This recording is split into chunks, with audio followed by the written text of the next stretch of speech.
More than I need, what you want, girl, it's yours. Give me your feelings, I just can't ignore. 'Cause all I want is you, baby. Give me your time, all your love, I've been patient. What's going on, y'all? It's your boy Russell the Fourth. Hey everybody, it's me, Brandy. And welcome to another episode of the What They Never Told Us podcast. What's going on? That's a lot. So y'all will notice that we are not in our normal setup today. If you're on YouTube. Yeah, that's true. If you're not on YouTube, come join us. Come see the new vibes. Check out the visuals. Don't say new vibes because we can't keep this up after this week. You right. Now we done changed up the set. Now I'm joking. So yeah, we are officially not home right now. So me and Brandy had a little bit of a little short getaway, and thought we'd pack up the equipment, give the pod a new look, pod in a new atmosphere. Where we at? We are in the city of Detroit, the heart of it, downtown.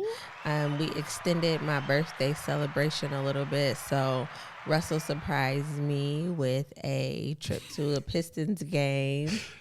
What part of I want to take Brandy on a getaway for her birthday screamed Pistons game? So you should have really let me segue into this. Okay. So I can Finesse it.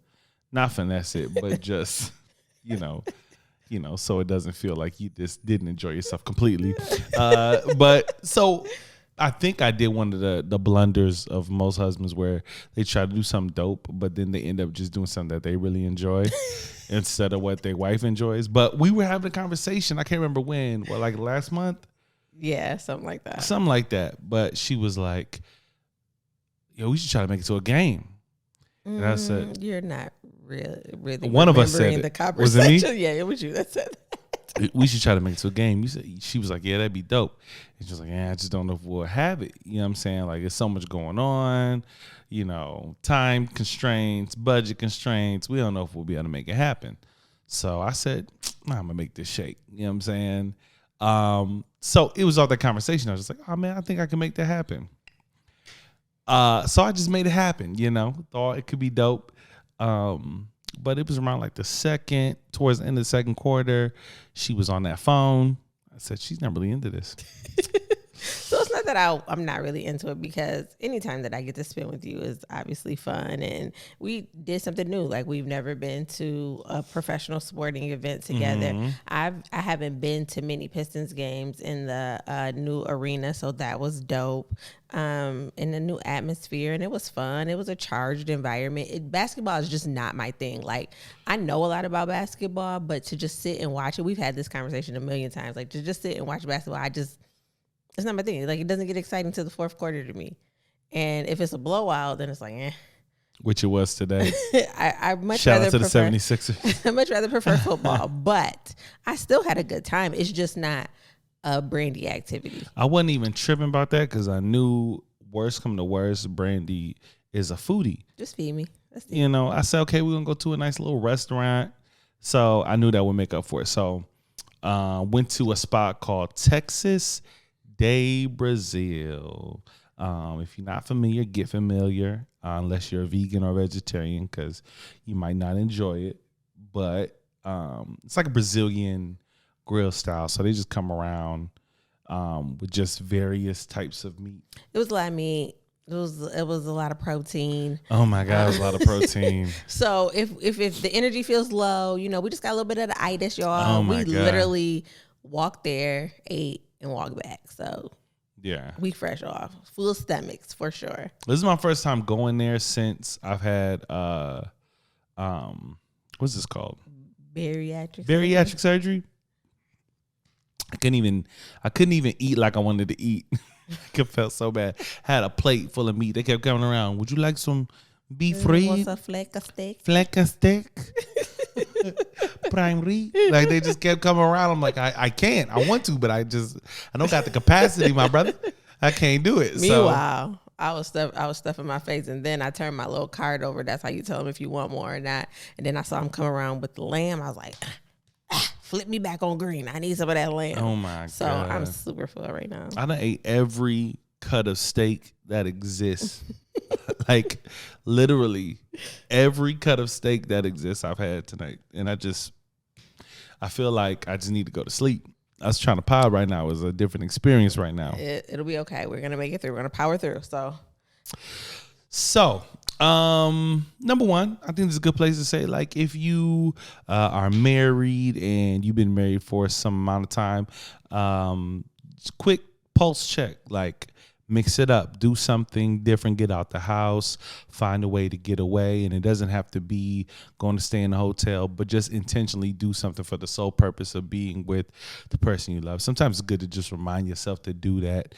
You can get caught up in just the everyday of living life with somebody. So even though this might not have been the perfect activity for us. It was good. It was something different. Yeah. And it was, now we can check that off the list. And until the Pistons get better, we don't have to come back. But what if they play somebody who's really dope? Like, what if they play Golden State? That'd be a better game, right? Yeah, I guess. It's Steph. You shoot from everywhere. That's got to be exciting, right? Take me to a Lions game. I'd rather see them lose than the Pistons. Sorry. All right. I got you. But it's fine. And I would like to say that you went above and beyond with the place that we're staying. So, I mean, it is like the normal thing to get a hotel and, stay away from home. But when you stay away and you got your own kitchen and living room and a dope view, like, this alone is enough for me. So yeah, I'm starting to ready to celebrate. I'm starting to lean more to Airbnbs. Yeah. Like, if you could find a dope Airbnb with a dope view of the city, it can give you more amenities than a hotel can. Yeah, we decided to go that way for our honeymoon, and I don't regret it at Oh all. my God. I literally find myself daydreaming about that villa. We had the best villa in Palm Springs that you could just ever imagine, and a personal pool and hot tub, and not just like, oh, here's a pool. No, it was like a pool. It was beautiful. Yeah. So like me and Brandy, like we didn't have a long engagement, and that was intentional. We didn't want to spend a whole bunch of time being engaged. We was like, look, it's stuff we got to make shake out here. Let's just not do the whole razzle dazzle. Plus, it was our second marriage. So no, not to anybody who does, want to experience their marriage like that. But we was like, we just want to get to it. So when we were trying to quickly line up our honeymoon, passports, all that stuff, we just didn't have the time to make that happen. But what we learned is, and I'm thankful for our experience, even our dating experience, was we don't need all the kerfuffle. It's the kerfuffle's dope. All the hoopla is great, but like, honestly, if me and you are together in location, we can make it shake. Yeah, like, it's the fact that we just really enjoy being in each other's presence. So really, wherever we are and what we're doing, but when it's a nice place all to yourself and you can make sex in every room you want to. Okay. You nasty. It's fine. I'm not gonna lie. Shout out to everybody who actually enjoys their significant other. I just learned that there are people who genuinely don't like the person that they're with. I think they probably started off that way, where they really did enjoy each other. But you spend enough years with somebody, you change, they change, y'all not changing in the same direction, it could probably get a little miserable. Like, it only took me, never mind, I'm not gonna say that. Yeah, don't say that. Whatever you was about to say. You was about to throw shots? You about to throw shots at some exes? I can't say that. Look at you learning. Look at you developing a filter. Who would have thunk I it? know, 2023, new Come me. Come on. Nah, but it's like some people legitimately like settle, and they settle for so long they just kind of end up in a, we ain't get no younger, we might as well do it type marriage. And they really just can't stand their spouse and just be out here just, tolerating their person. When I was younger, I always told my friends, like, I don't want to get married. Like, it was never a desire of mine, specifically for the reason that I thought, like, what's that song? Forever is a long time. Yeah, I sang for y'all. I felt that. Like, forever is a really long time. And I just didn't like people enough to think of spending forever with them. So the thought of settling and just being like, well, we've been together for this long, let's just do it. That seems so wild to me. Like, just be single. Or if you really like company, like, get a bunch of companies. But Lord, please don't attach yourself to somebody for the rest of your life and plan to be miserable or just lukewarm. Like, no, you should get with somebody that every day you wake up, you feel some kind of heart palpitation. It might not be the warm fuzzies that you felt in the beginning, but they make you feel something. Yeah, absolutely. Like, don't marry just because you want to be married. Be married. Marry because you found somebody who you legitimately want to spend the rest of your life with. Yeah. And there's a lot of people who don't do that. No. There's a lot of people who just be like, I should be married. I like you. I'm at the stage in my life where I want to settle down. Where did this seems like the natural progression of our relationship. Oh, I know. Like, we've dated. Maybe we had a kid. Like, now we should get married. Jagged Edge told you we ain't getting no younger. No, that's not a good reason We to just marry minus somebody. we minus well. Nah. Yeah. Nah, they was wrong. It's a bunch of songs that I listen to now. And I be like, you know what? They got this all wrong. It's Look. not right. It's relatable though. Nah. It's relatable. Nah, I'm over it. But I mean, marriage is work. You know what I'm saying? It's a grind. It really is. It's an everyday grind. And there's stuff that every day that you got to put your hands to the plow. Like, there's some stuff that I like riding a bike. You know, when you get into a good groove, you know what I'm saying? Like, some things just kind of flow. Like, when you know who does this, like, what's your role? When you get locked in with that, you can find yourself in like this like riding a bike type thing until they change, they evolve, and maybe who they were in one season isn't who they are in this season. And maybe that role don't fit them now. So now you got to pivot. But it's funny, we just got a comment not too long ago from one of our viewers who were talking about how different things play a role in a marriage dynamic. And this one specifically was about how your in-laws, your environment that your spouse grew up in, their parents, and that dynamic between them really plays a role in your present day marriage. Like, you leave out the house, you know what I'm saying? But some things don't leave out of you. Yeah, absolutely. And that never became more apparent than when we were in marriage counseling. And we had to talk about history and this word that our pastor likes to use, context. What makes you you? How did you become the person that's sitting in front of me today? And what things were poured into you and what things were just you got by osmosis, you know, just being close up on somebody that seeped into you to make you who you are. Or what are the things that you didn't get? And now that you're an adult, you're like, because I didn't get this then, even though if you don't say it out your mouth, subconsciously, it's like, I didn't get this growing up. So now everyone that I couple myself with has to pour this specific thing into me for me to feel desired, needed, wanted, whatever that may be. That was a hard path for us to go down. And I think we're still uncovering things. Yeah, absolutely. 'Cause I don't think you realize, number one, what your parent dynamic does to you or how it affects you. Like, those things aren't always like really apparent. You know what I'm saying? Like, when you grow up, when you're born, that's just all you know. The first woman that I've ever seen, witness, was my mom. Yeah, absolutely. Right? And subconsciously, that laid the blueprint for my idea of what a woman is. Absolutely. And not only what she is, but what she's supposed to be. And what she does. Yeah. How she carries herself. Yeah, it's so many people who are like, yo, you a woman, you're not supposed to do that. Why do you think that? Because that's just all I know. And I never forget, you went out of town for a couple of days and I stayed with the fam. And I was cooking, I was cleaning, I was getting them dressed. And their mind, the entire time you were gone, was just blown multiple times. Oh, you know how to cook? Why you? No, this is what the baby said. This is what Nia said. Why you trying to be a mom? What? Why you acting like a wife? I said, what?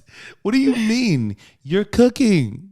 Like, but that's all they've ever known since the moment they were Mommy does born. that, yeah. They don't see men cook. Mommy cooks. Mm-hmm.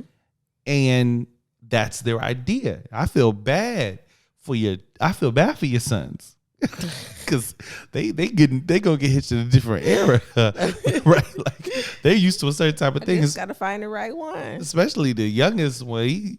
He eat a certain type of way. And that You definitely do. man, that type of cooking don't exist no more. Like, I don't know if you're gonna be able to find a woman that know how to cook neck bones in 35. She gonna have to come sit under mama. Come here, sit right here. Let me teach you what he like. She like, can we just get some DoorDash?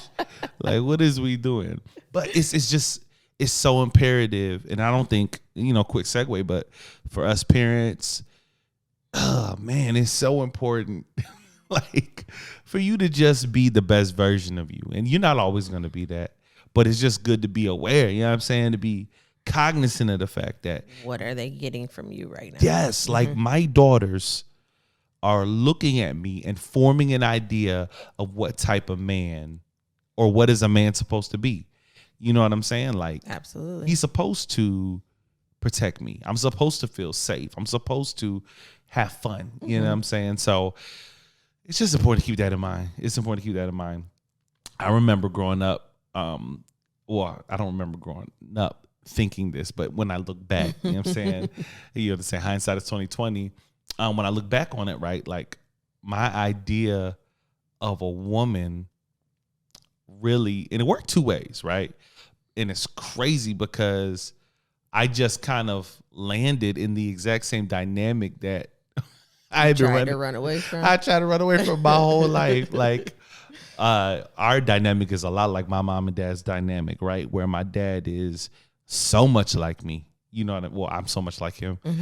I'm so much like my dad in that really in touch with my emotions, really sensitive to emotions, to feelings. I'm really verbal and affirmation forward, right? So words mean a lot to me. The way you speak to me means a lot to me. Yeah, Tone, absolutely. volume, you know what I mean? Those things weigh so heavily on my dynamics and my relationships. And my mom is the direct opposite, right? Whereas she's a good orator, she can talk well, she's been an educator her entire adult life, very intelligent, but I can count on my hand that the amount of times I've seen her cry. Just not an emotional person, very cerebral, very much so thought forward, and not as emotionally intelligent. Yeah, absolutely. You know what I'm saying? Like, she has to really focus and process to figure out how she feels about something. But for the most part, it's just like, I just got to keep going. I don't got time to feel. I don't got time to think about this. It's just, let me just keep going. Exactly the woman you married. Oh my God. But growing up, I saw that be a struggle for my parents. I saw that be an issue, right? And not to put my dad on blast, but I remember being in high school, but I remember him specifically after I witnessed him have a bad argument. I can't remember what it was about, but I remember just sitting there like, this is intense. And they argued all the time, but this one was particularly like, ooh, this feels tense. And he had to take me somewhere. I don't know if it was like a basketball practice or something, but he said, I love your mom, right? And I said, yeah, of course I know that. He said, but men like me and you, we don't do good with women like that. He flat out told me, like, that seed was planted in me. That wasn't something I just learned from growing up in an environment. That was something that was communicated to me, like, hey, look, this is a dynamic that I'm struggling with, and if you can avoid it, you should. And in my adult dating life, I actively did. I actively tried to avoid that.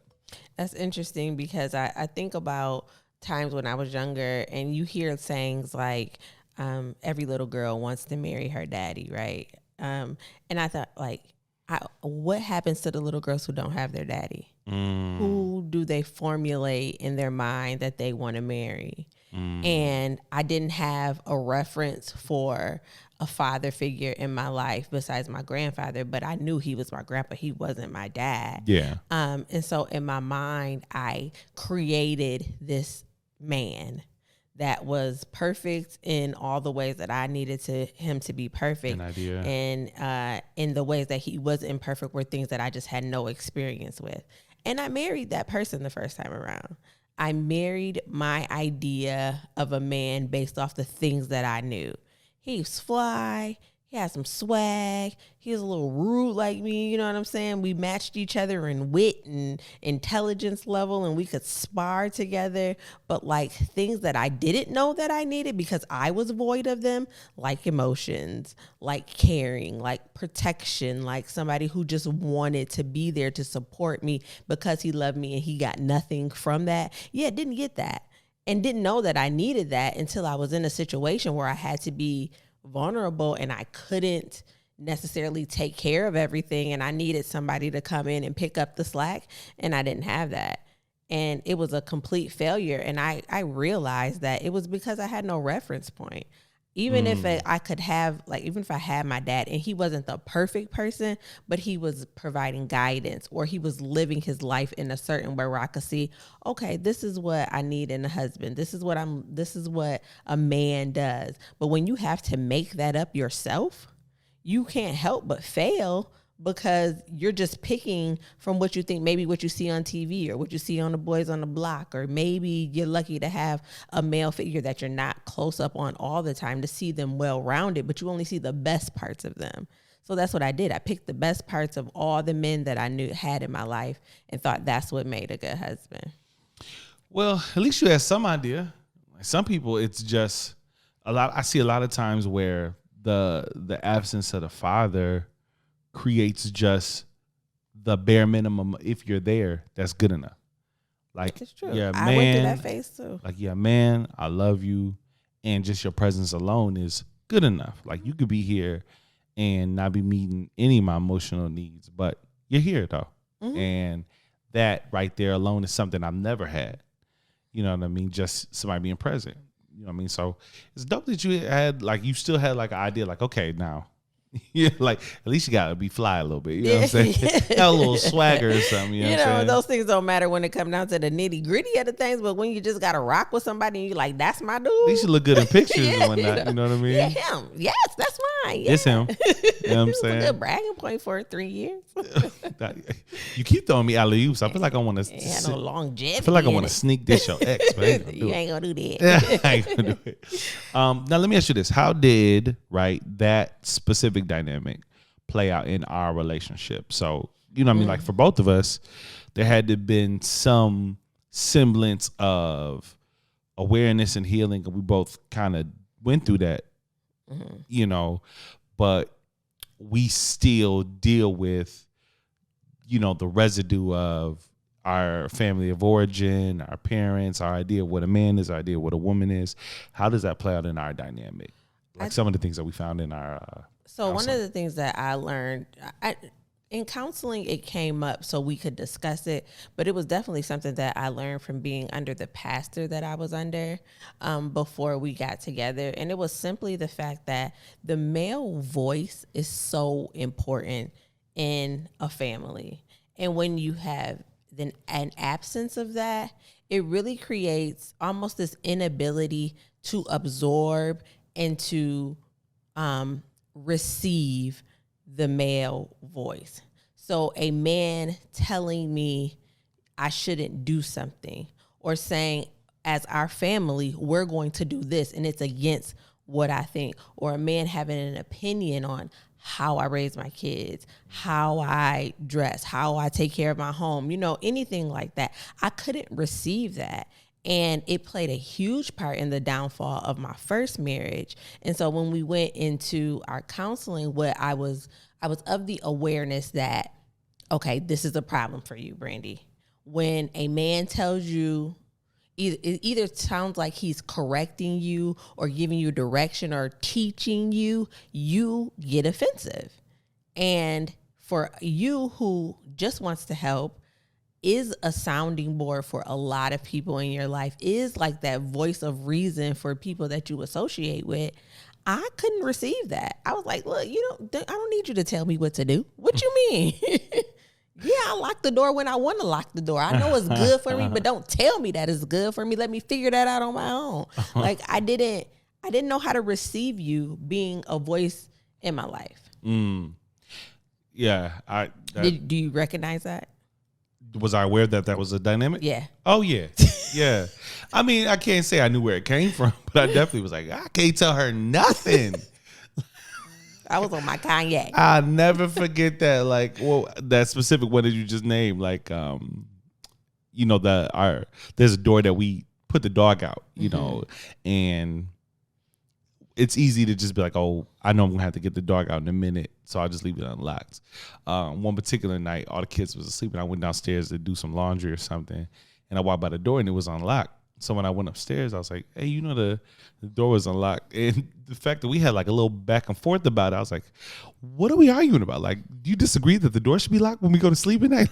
But I don't want you to paint the picture like I don't know that the door should be locked. Yeah, it just wasn't locked this time. I know it should be locked. I said, this is crazy. Like this, I feel like this is a concept we both can agree on. Like, door should be locked. You know what I mean? But it was almost like, you know, something that I know should be done.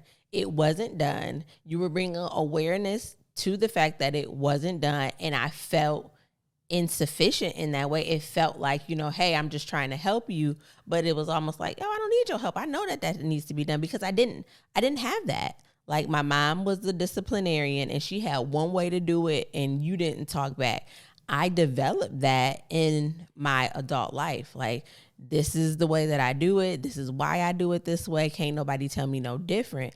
And when you come in and have a different opinion or a different way or a different say so, it's like, I ain't trying to hear that. I done survived 30-something years without you. I don't need you to tell me that, because I didn't know how to receive your voice. Yeah. Full transparency, that was a struggle for me early on, right during our engagement period, and we were doing more merging of our families. I was definitely around a lot more around your kids, and it was very triggering because that's what I saw with my dad. Now, she would let him be a voice with us. Like, that was the thing. Like, if I got in trouble or my sister got in trouble or any of us, if we had issues, my mom would be the aggressor. But, you know, I got to a point where, I ain't getting whipped no more. Right. You know, it was wait till your dad get home. And my dad never was a disciplinarian physically. It was always verbals, but he was so good at it. Like, when he would talk to you, oh, man. You'd rather just get a whipping? No, I wouldn't. I wouldn't, because my mom crazy. But it was like when I look back on it, it's shaped me in so many ways. Like analogies that he would use to make me see his perspective, where he would I would go from being defensive to then feeling bad to then feeling encouraged. You know, it was like just masterful verbals, that my dad would give. But it was only with us. Only with us did he do it. He had no voice with my mom. So I would see that dynamic, a little stuff like that. So it was triggering. And it was even more triggering because early on, not only were you not used to having a male voice around like that, your kids weren't used to a male voice in the house, right? So our oldest now, you know what I mean? I come around, it's like, bro, what? Who are you? Hey, yo, ma. Yeah. Like I was saying. Anyways, can I talk to my mom, please? It's nothing to do with you. Or you would ask, hey, he'd say, hey, mom, can I go here? And you'd be like, Russ, what do you think? And he'd be like, why does he ever say so? Why are you asking him? You're my mom. Why does he ever say so?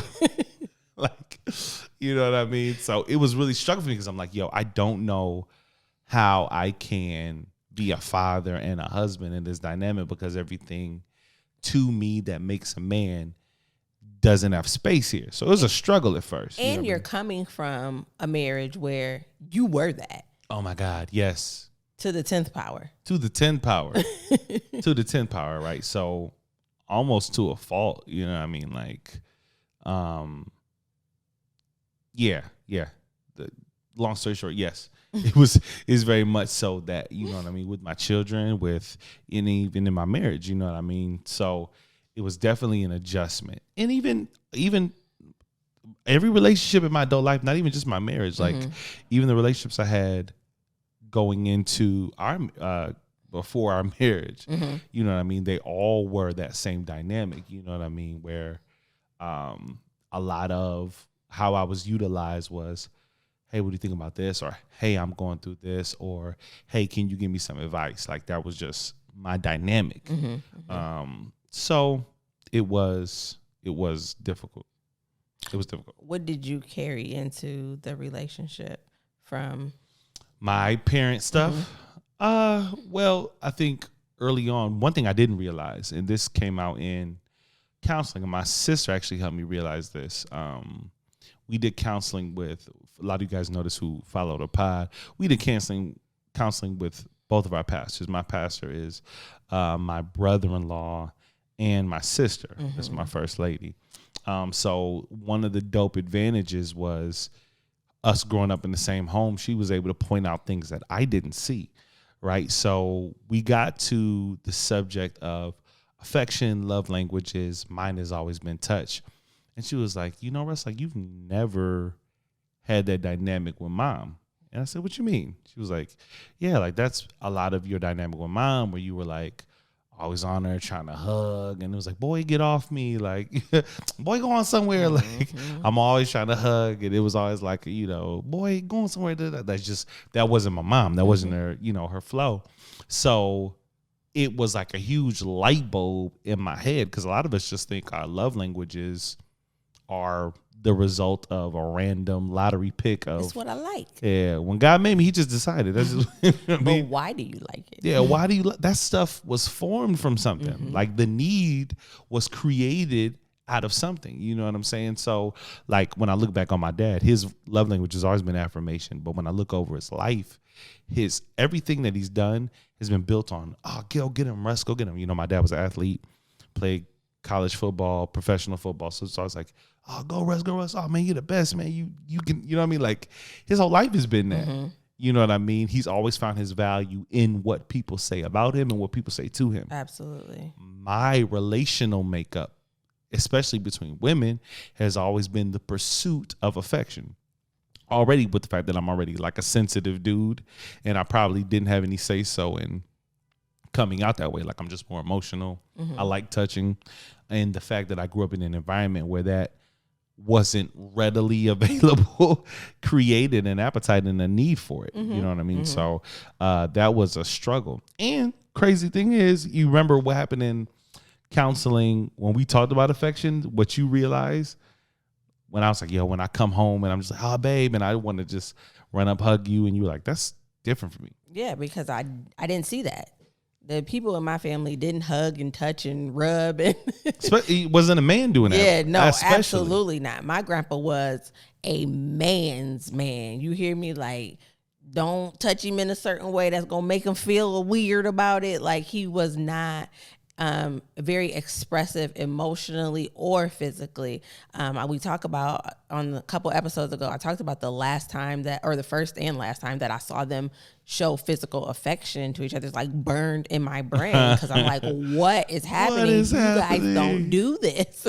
Yeah. My mom is much like your mom. She didn't hug. She wasn't kissy. She didn't cuddle, like none of that. So for me growing up, having or as an adult, having a man come home and want to just pour on me, it was like, whoa, like, dude, you just gotta work. Like, I'm sweaty, I'm doing stuff, like, leave me alone.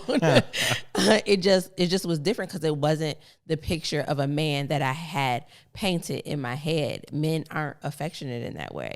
If they want to be physically affectionate with you, it means they want to have sex with you. It doesn't, like, there is no intimacy for a man outside of sex, is the idea that I had in my head. So to be in a relationship with someone who is the exact opposite of that, who can lay and cuddle and don't want to have sex with me all the time, who can kiss me at every moment of the day, it doesn't matter what's going to happen, who only wants to be close to me.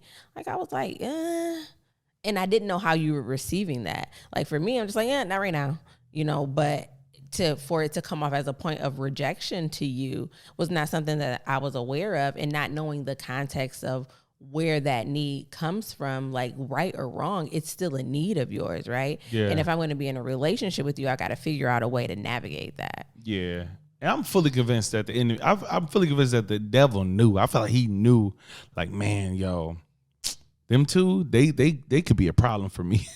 So I need to line up the perfect set of circumstances so that these dynamics can erode at, you know what I mean, their dynamic, because it's just crazy how the exact area of my need is also the exact area of uncomfortability for you. Yeah. You know what I mean? At first, you know what I'm saying? Like, what are the chances that the exact area that I feel like there's a deficit in my relationships throughout my life is the exact area where you're uncomfortable seeing a man operate in? Mm-hmm. You know what I'm saying? So for me, like, when I come home from work, first thing I want to do is I want to hug you. I want to kiss you. Like, I've been gone for 8 hours away. You be like, you miss me. No, What you- babe, you was just Oh you was my, just here yo, in the listen, morning. I come on because you miss me. I mean, not really. What? I mean, you've only been gone since this morning. Yo, my nigga, like, Miss me, please. yeah. What can I say? Help Help me. Like, nah, Lee, like, okay, I get it. Like, a little bit, you know what I'm saying? So it was just something we had to work through, you know what I mean? Because it's just, and it's delicate because relationships can't just become based on one person's needs, right? Especially when your needs conflict with the other person's needs, right?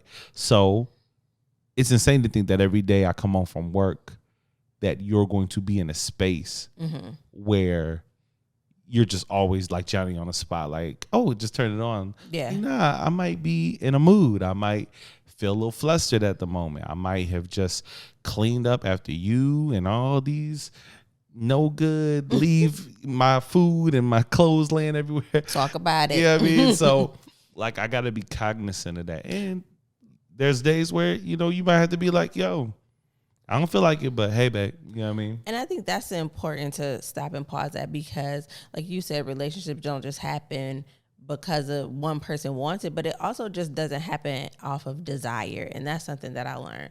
Like, from the moment we reconnected, I knew I had the desire to love you well.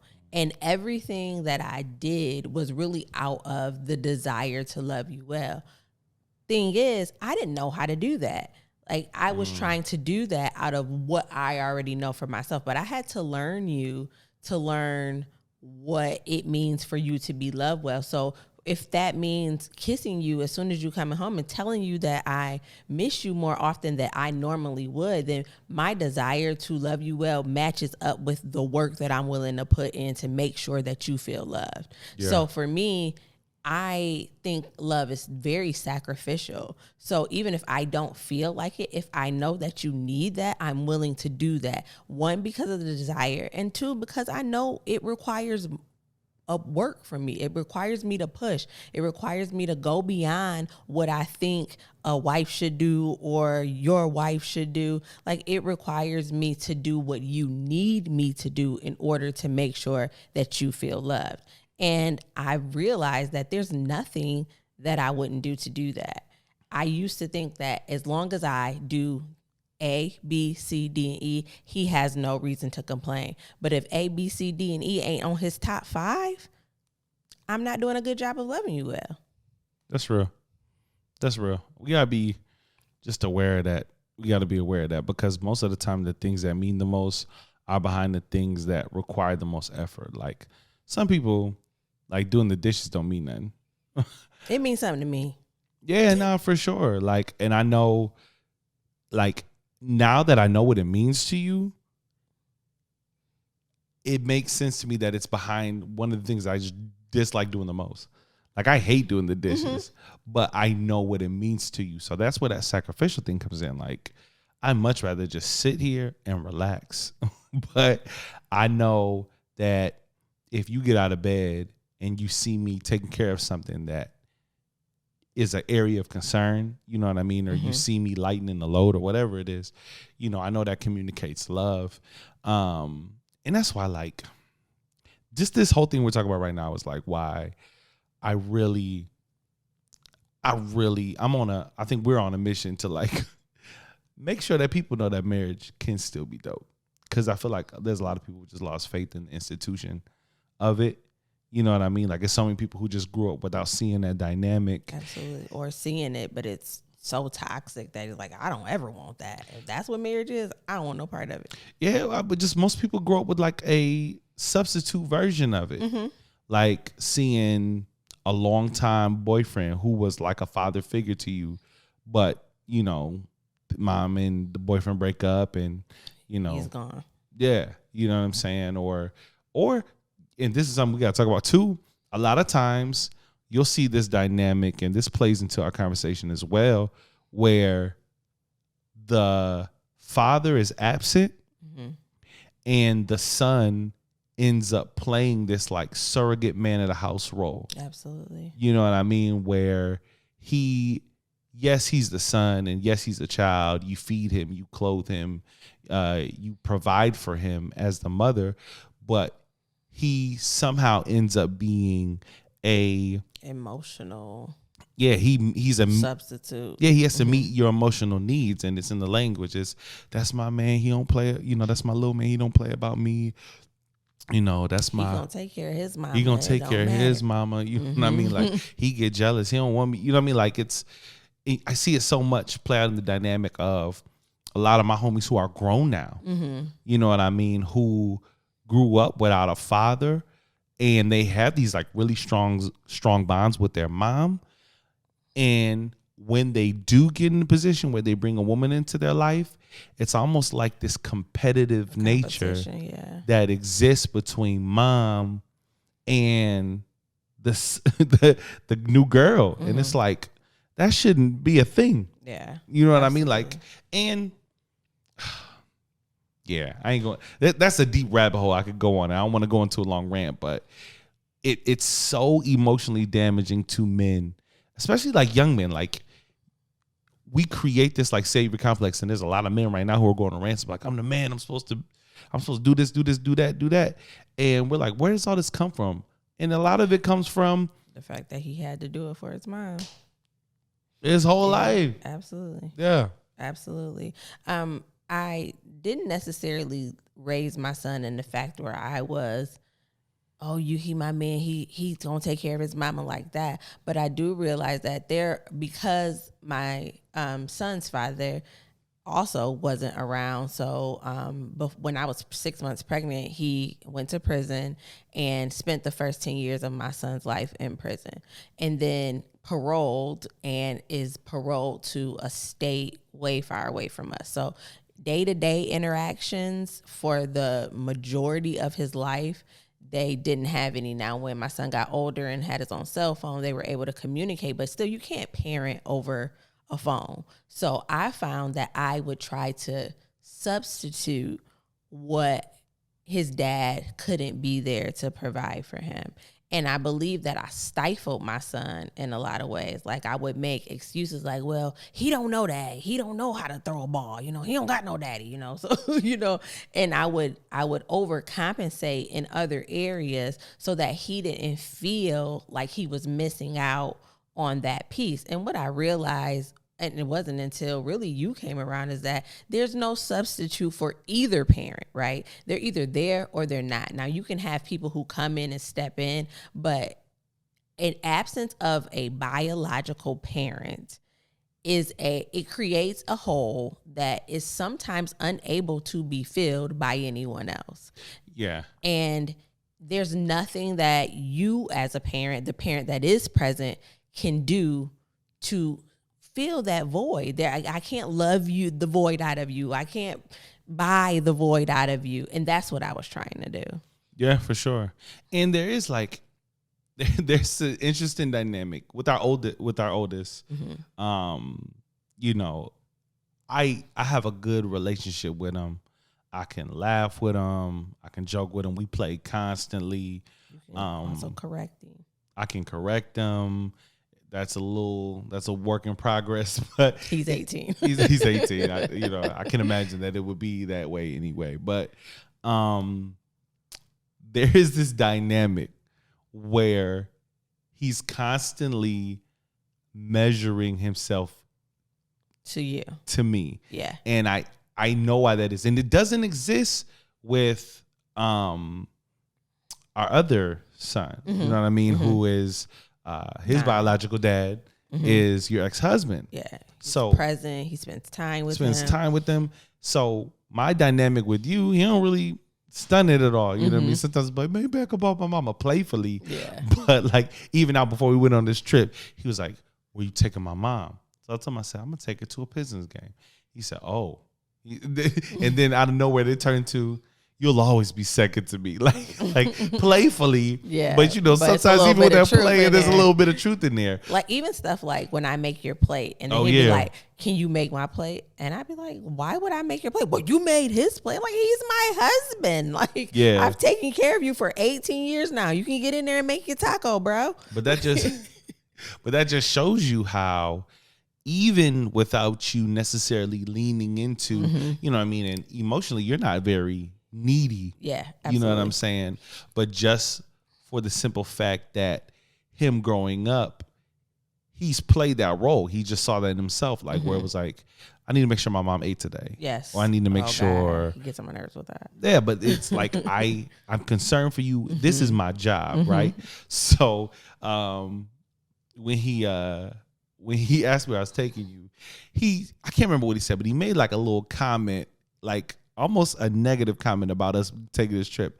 And I said, you mean thank you, Russell? And he's like, what you mean thank you? I said, I think you said it funny, but I think what you're trying to say is thank you for coming around and loving my mom well and taking her and doing stuff. And, you know, I'm thankful that, you know, she feels happy. And he kind of made a face. He was like, nah, you got one thing wrong. She loves you second. You know what I mean? Or something like that. But you know, you're not a very emotionally needy person, but still growing up without his biological father around, he still felt the need to play that role. play a role as a man in a household. Absolutely. You know what I mean? So it's just funny how sometimes you don't even have to necessarily lean into that, but a kid just growing up says, I got to be there for her. You know what I'm saying? So it's an interesting dynamic for sure. Yeah, I try to really reinforce, especially in that dynamic, that like when you get a wife, you're going to have to stop doing everything that you do for me or that you think you do for me or you're supposed to do for me and do that for your wife. I'm trying to have those conversations with him earlier so it doesn't create that dynamic, because I do know people where it's like my mom come first and my wife comes second. And it's like, yeah, you know, that there's a problem with that. And I don't want him to be that kid. It's a reason why I tried to keep him from so much stuff. But I think just naturally who he is, he just wants to make sure that I'm okay, and he feels like it's his job to do that. Yeah. Yeah. Do you think there's been a change since I've been in the household in terms of his dynamic with you? Have you noticed a change? I don't know what it was prior to, so, you know, I don't know. I don't think there's really been a change in the dynamic per se. What I do see that is things that I wished I could talk to him about, he talks to you about. So there are times where like he's on the phone with a girl or something.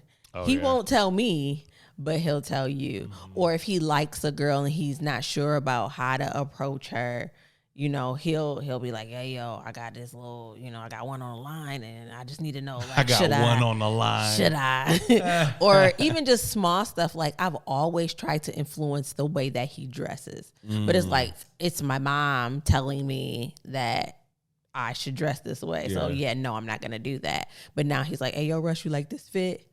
Cleaning his room. Like, I'm like, yo, that's a clean your room. I don't know how many times that I've said that. But it's like when you come and you talk to him and you're like, hey, yo, Mike. Like, I just think he receives things differently from you than he does from me. Okay. And that's a shift in our dynamic. So now when there are things that need to be done, I don't have to be the heavy and the friend. Like you can be the friend and I can be the heavy. Or there's sometimes where you can be the heavy and I get to be the friend, which is new for us. Like laughing and joking and playing and, you know, telling each other funny stories is really different because I always had to be the disciplinarian. I always Yeah. had to be the, hey, you need to make sure, did you check this? Is this okay? Is this right? You know, I've always had to be on him in that way to make sure, at least that's what I felt, to make sure that he grows up to be a productive human being.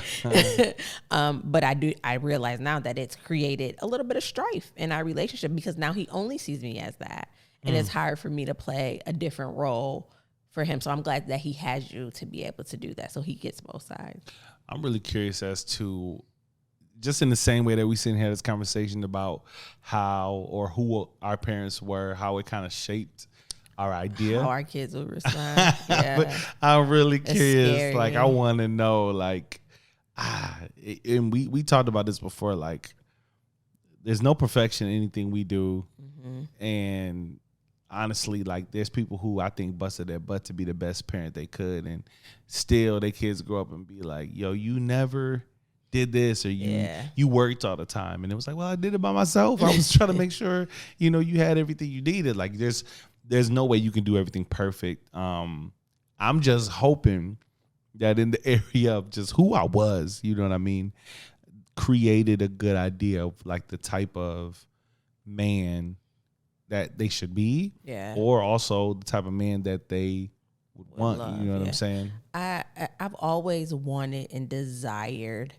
the opportunity to sit down with my mom and just have a very open, honest, candid conversation about the way that I grew up, which was not horrible at all. But there are just certain things that I was exposed to, certain things that I did do, didn't get to do, the certain ways that certain ways about her parenting style that I'm like, oh, I would never do that to my kid.